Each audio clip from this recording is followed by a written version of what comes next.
श्री गणेशाय नमः। श्री सरस्वते नमः।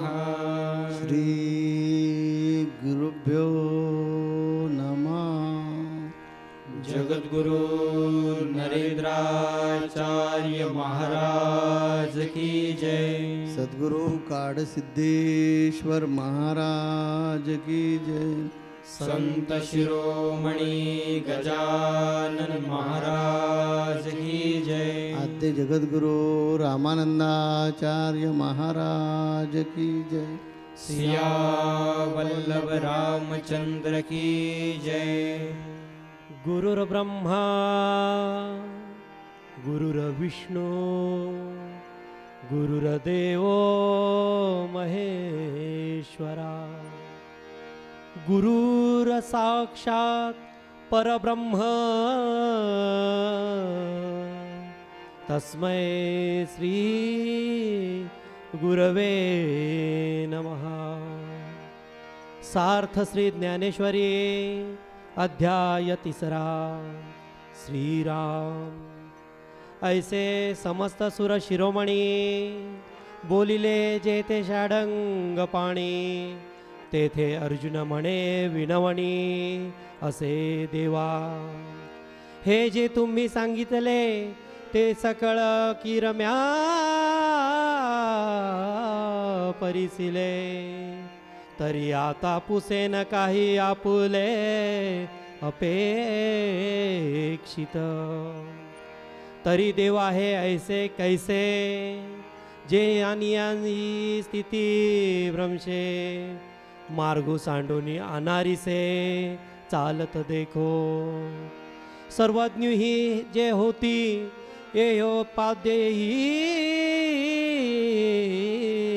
जाणती तेही परधर्मे व्यभिचरती कवणे गुणे। बीजाणी भुसा अंधुनी वाढो नेणे जैसा नावेक देख नाही तैसा बरळे कांपा। जे असता संगू संडिती तेची संसर्गू करिता न धाती वनवासी सेविती जन पदाते। कुंडली कवरदे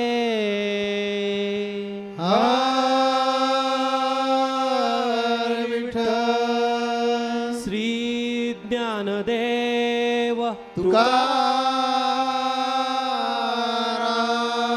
पंढरीनाथ महाराज की जय।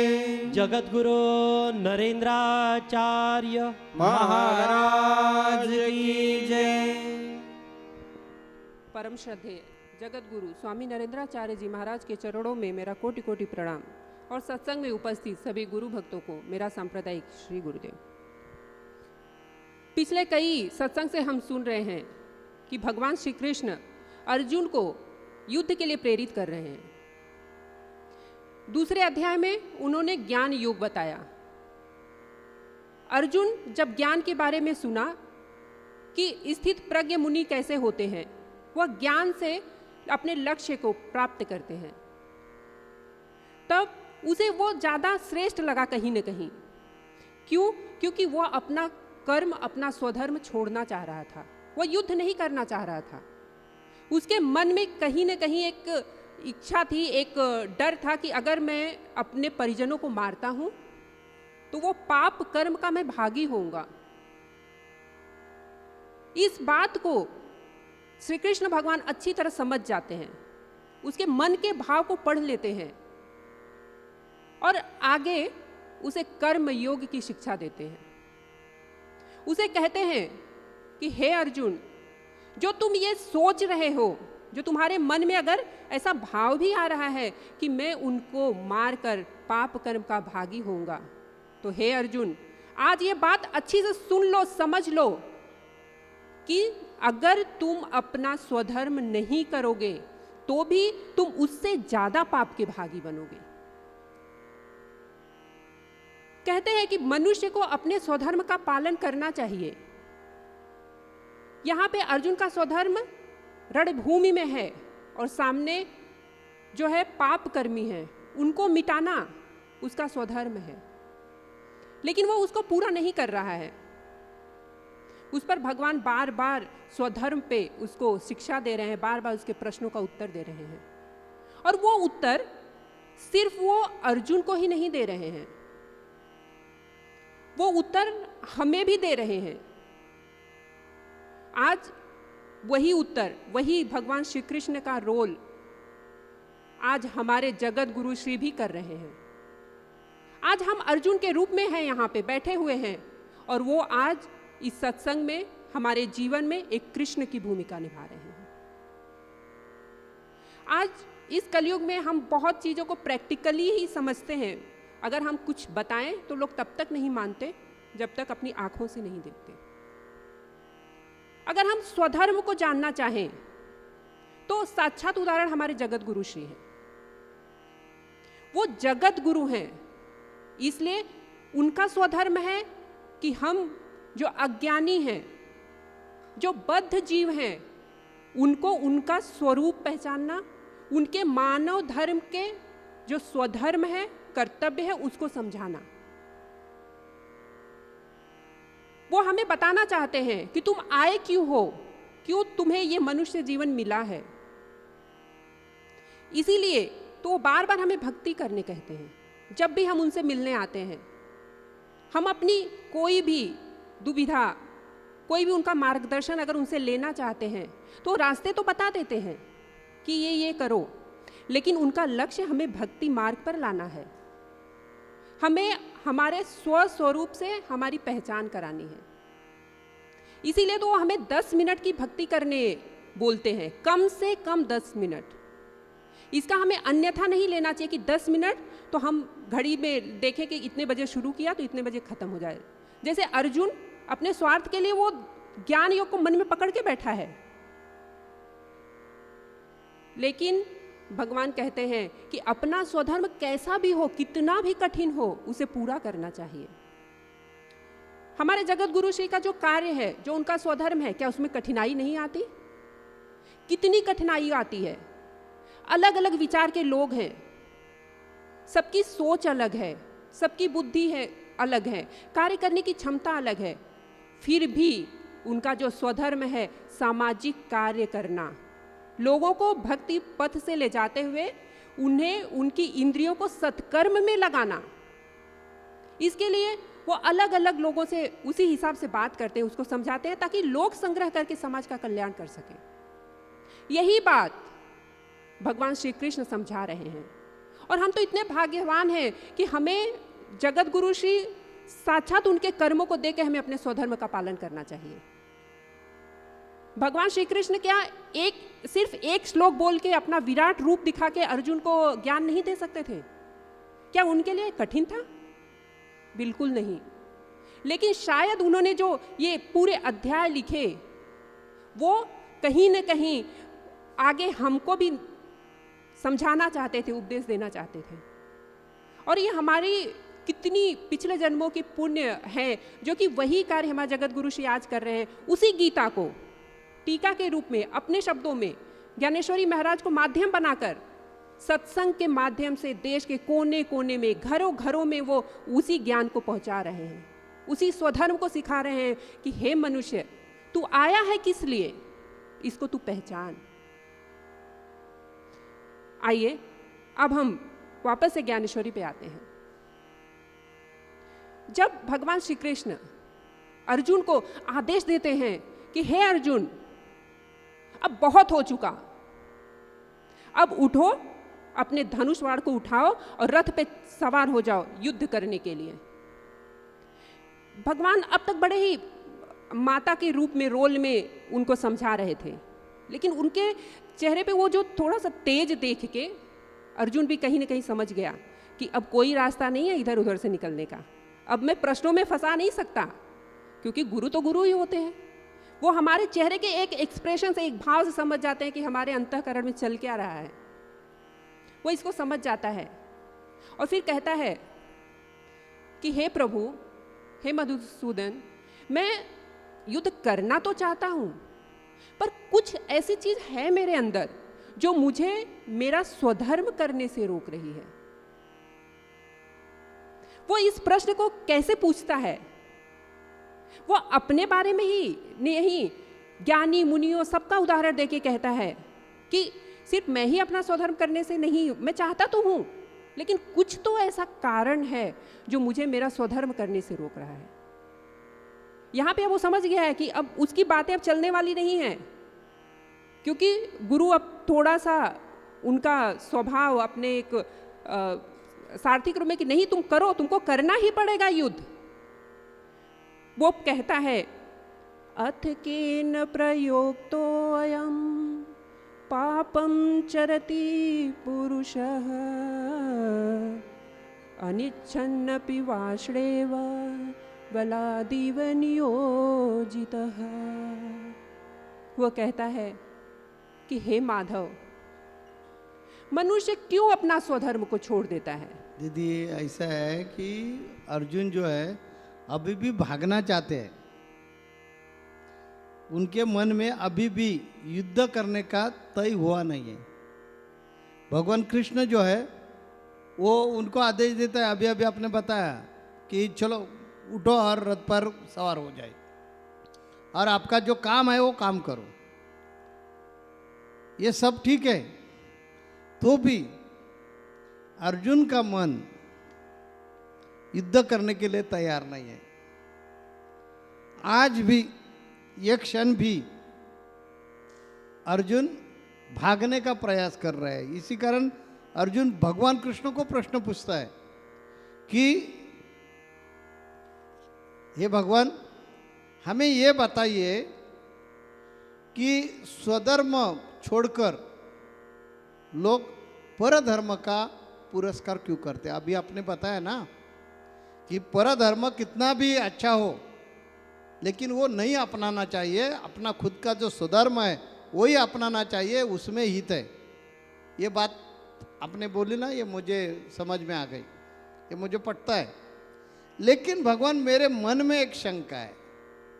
देखिए हम भी ऐसे करते हैं, अर्जुन जैसे ही करते हैं कि हमें कुछ करने का नहीं तो बहाना ढूंढते हैं ना, वैसे अर्जुन बहाना ढूंढ रहा है कि आपने बोला कि स्वधर्म नहीं करना चाहिए, परधर्म नहीं करना चाहिए, परधर्म नहीं अपनाना चाहिए, स्वधर्म अपनाना चाहिए। बराबर है, आप बोल रहे वही सही है, लेकिन इतना होकर भी ज्ञानी लोग परधर्म के तरफ क्यों खींचते हैं? अंधा आदमी हो, उनको अन्न और भूसा नहीं दिखेगा, लेकिन जो डोळस है, जिनको दिख रहा है, उन्होंने अन्न और भूसा दोनों एक किया तो नहीं चलेगा। वैसे ज्ञानी जो है, जो स्वधर्म समझते हैं, तो भी परधर्म की अभिलाषा या परधर्म श्रेष्ठ है, ऐसे मन में जो उनके आशंका निर्माण होते हैं, उसका कारण कुछ ना कुछ अलग हो, वो क्या है ये हमें बताइए। ऐसा करवा के भगवान कृष्ण को अर्जुन ने बराबर, मराठी में उसको कोंडी में बोलेंगे, म्हणजे क्या बोलेंगे कि इधर उधर भागने को रास्ता ही नहीं रखते हैं, कैंची में पकड़ा है, कैंची में पकड़ा है। हिंदी बराबर है कि मालूम नहीं मुझे, लेकिन मराठी में उसको ऐसे बोलेंगे की कृष्णाची चारी बाजूनं कोंडी केलेली आहे की कृष्ण इकडेही जाऊ शकत नाही, तिकडेही जाऊ शकत नाही, तिकडेही जाऊ शकत नाही, अशा प्रकारे देवाची चारी बाजूनं कोंडी केलेली आहे अर्जुनानं, आणि बरोबर पकडलेलं आहे की देवा तू सांगतोस ना की परधर्म बरोबर नाही आहे। हे कळणारा माणूस जो आहे ज्ञानी, तो असं मनात काय यावं, त्याच्या स्वधर्म सोडावं असं मनात काय यावं? ऐसे अर्जुन ने भगवान कृष्ण को प्रश्न पूछा है, और भगवान कृष्ण क्या किया है, उनको क्या बोलेंगे,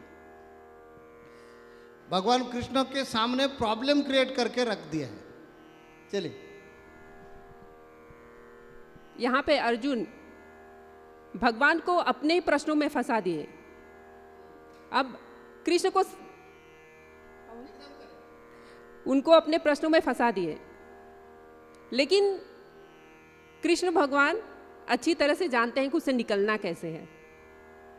होता है ना, जब हम जाते हैं स्वामी जी के पास, बोलते हैं कि हमसे ये काम नहीं हो रहा है, वो नहीं, उनको बराबर पता रहता है कि आपसे वो काम करवाना कैसे है। इसीलिए तो बार बार हम इस सत्संग में सुन रहे हैं ना, गुरु गुरु है, शिष्य शिष्य है। तो यहाँ पे कृष्ण भगवान अर्जुन से कहते हैं कि हे अर्जुन, जो मनुष्य के अंदर रजोगुण होता है उससे काम उत्पन्न होता है, और जब उस काम, उस इच्छा की पूर्ति नहीं होती है तब क्रोध उत्पन्न होता है। जो राजसी सुखों में, जो ऐश्वर्य में, जो संसार में लिप्त लोग हैं, जो उसे ही सुख मानते हैं, जब उसकी पूर्ति नहीं होती है तभी उनको क्रोध आता है। वो क्यों? क्योंकि वो अपने आप को शरीर मानते हैं और इस शरीर की सुख सुविधाओं को एकत्र करने के लिए उसमें लगे रहते हैं। आपने देखा होगा, घर में अगर हमें कोई चीज़ चाहिए, मान लो हमें कहीं जाना है, हमको कुछ पैसे चाहिए, और जब नहीं मिलता है तो गुस्सा आता है ना।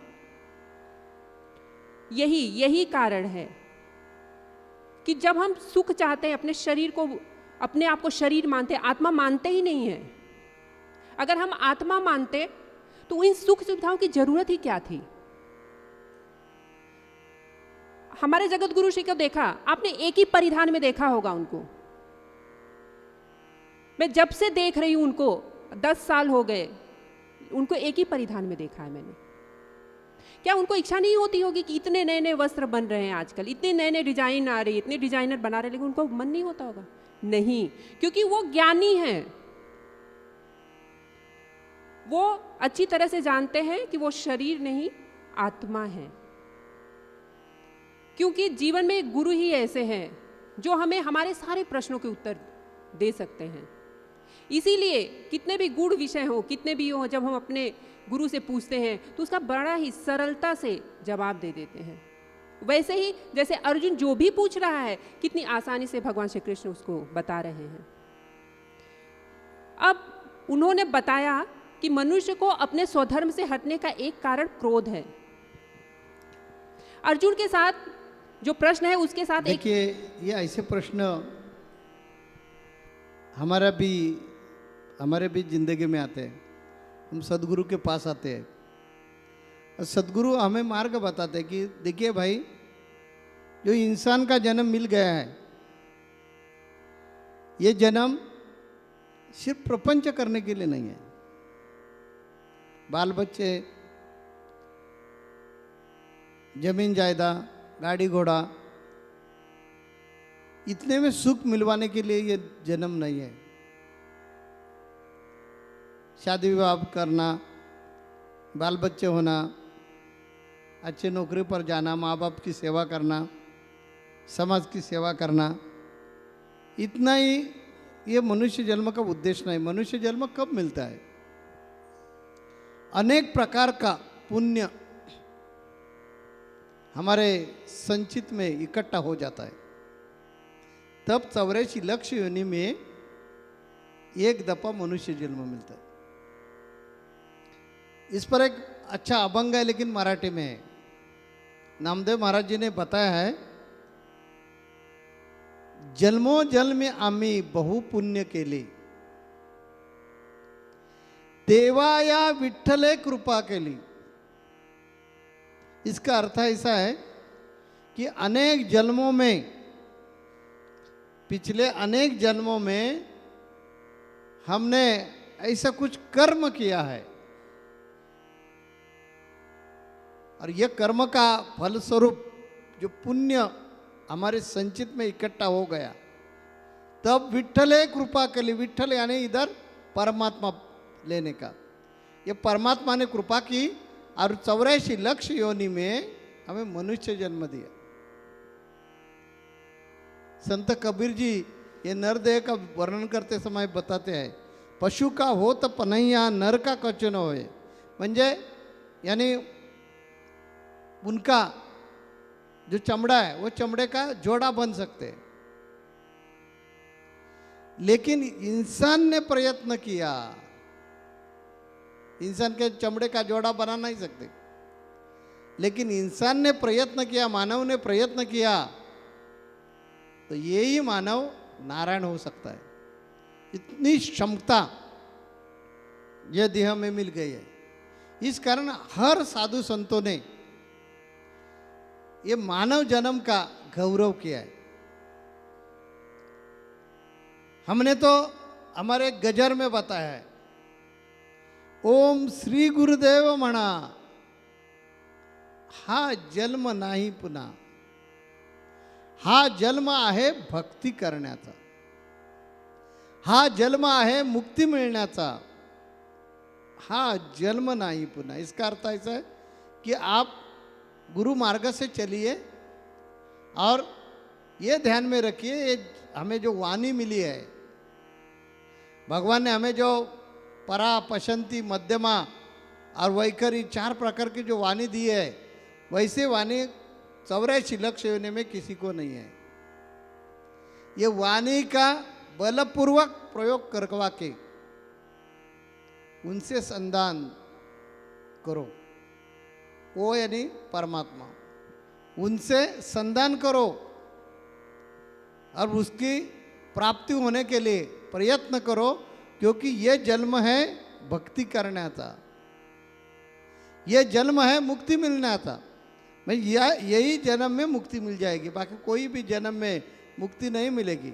इस कारण कभी कभी राम बन के, कभी कभी श्याम बन के वो आता है, बहाना ढूंढकर आता है, क्यों? मुक्ति मिलवाने के लिए। जब भगवान प्रभु राम जी अपना अवतार खत्म करते तो कृष्ण के रूप में आते, क्यों? मुक्ति मिलने के लिए। तो ये मनुष्य जन्म जब तक हमें मिलता नहीं है तब तक कभी भी मुक्ति नहीं है। और ऐसे गद्दी पर हम अभी विराजमान है, वो गद्दी है इंसानियत यानी मनुष्य जन्म। ऐसे जन्म में हम आ गए हैं और जो उद्देश्य हमने पूरा करना चाहिए, जो मकसद पर हम चलना चाहिए, वो भूल गए हैं। इस कारण बार बार भगवान कृष्ण को आना पड़ता है, क्योंकि आप अर्जुन बार बार जन्म लेते हैं। और जीवन नाम का जो संग्राम शुरू है, ये जीवन नाम के संग्राम पे आप खड़े होकर, जैसे अर्जुन अनेक प्रकार के प्रश्न भगवान कृष्ण को पूछ रहे, वैसे प्रश्न पूछते हैं।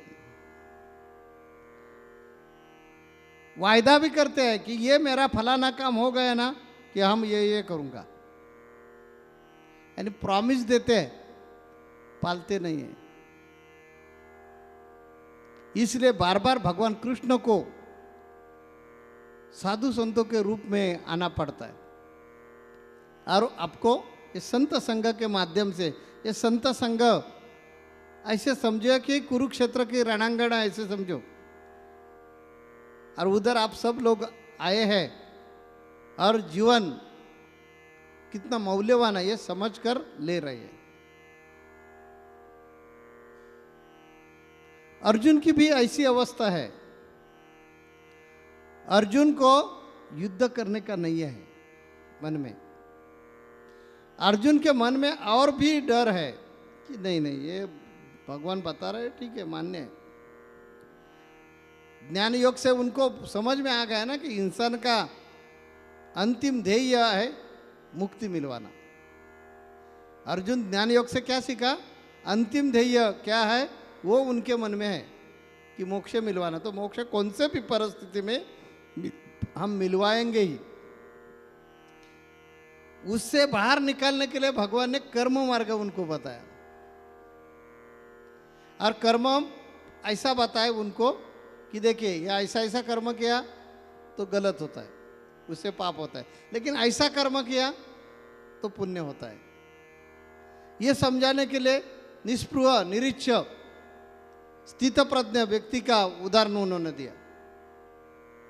अभी अर्जुन निरुत्तर होना चाहिए था, लेकिन अर्जुन ने तय ही किया है कि नहीं, मुझे युद्ध करने का नहीं। इस कारण भगवान कृष्ण उनको अलग अलग मार्ग से बताते हैं, लेकिन वो कुछ ना कुछ बहाना करके पलवाट ढूंढता है। वैसी पलवाट ये श्लोक में अर्जुन ने निकाले है। वो श्लोक ऐसा है, अथ केन प्रयुक्त्या पापचरति पुरुषः अनिच्छपि वार्षणीय बलदियो नियोजितः। यानी ऐसा भगवान क्यों होता है कि ज्ञानियों को भी स्थिति बिगड़ जाती है और सन्मार्ग छोड़कर इधर उधर भटकते हुए दिखाए जाते हैं। ऐसे क्यों? ज्ञानी आदमी भी, ज्ञानी इंसान भी इधर उधर क्यों भटकता है? उनको मालूम है ना उसका भला बुरा परिणाम क्या होने वाला है। तो इसका अर्थ जरूर होगा भगवान कि उनके मन पर कोई ना कोई ऐसा परिणाम करने वाला है, और भी कोई है उनके मन में है कि मुझे यह मार्ग से चलने का है, तो भी उनको वो मार्ग से दूसरे मार्ग पर स्वधर्म करना ये कर्तव्य है, ये आपने बताया, यह हमें समझ में आ गया। लेकिन पर धर्म के बारे में आपने जो बोला ना, तो ऐसी अपेक्षा ज्ञानी लोगों के मन में क्यों आती है? इसका अर्थ ऐसा है भगवान कि कोई ना कोई बल हमारे ऊपर, यानी ज्ञानी लोगों के ऊपर शक्तिशाली है।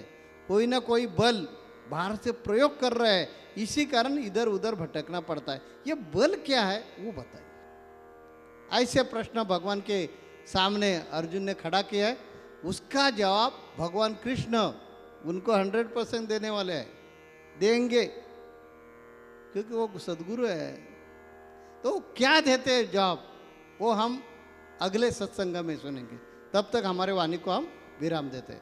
जगत गुरु नरेंद्राचार्य महाराज की जय। सद्गुरु काड़ सिद्धेश्वर महाराज की जय। संत शिरोमणि गजानन महाराज की जय। आद्य जगत गुरु रामानंदाचार्य महाराज की जय। सियावल्लभ रामचंद्र की जय।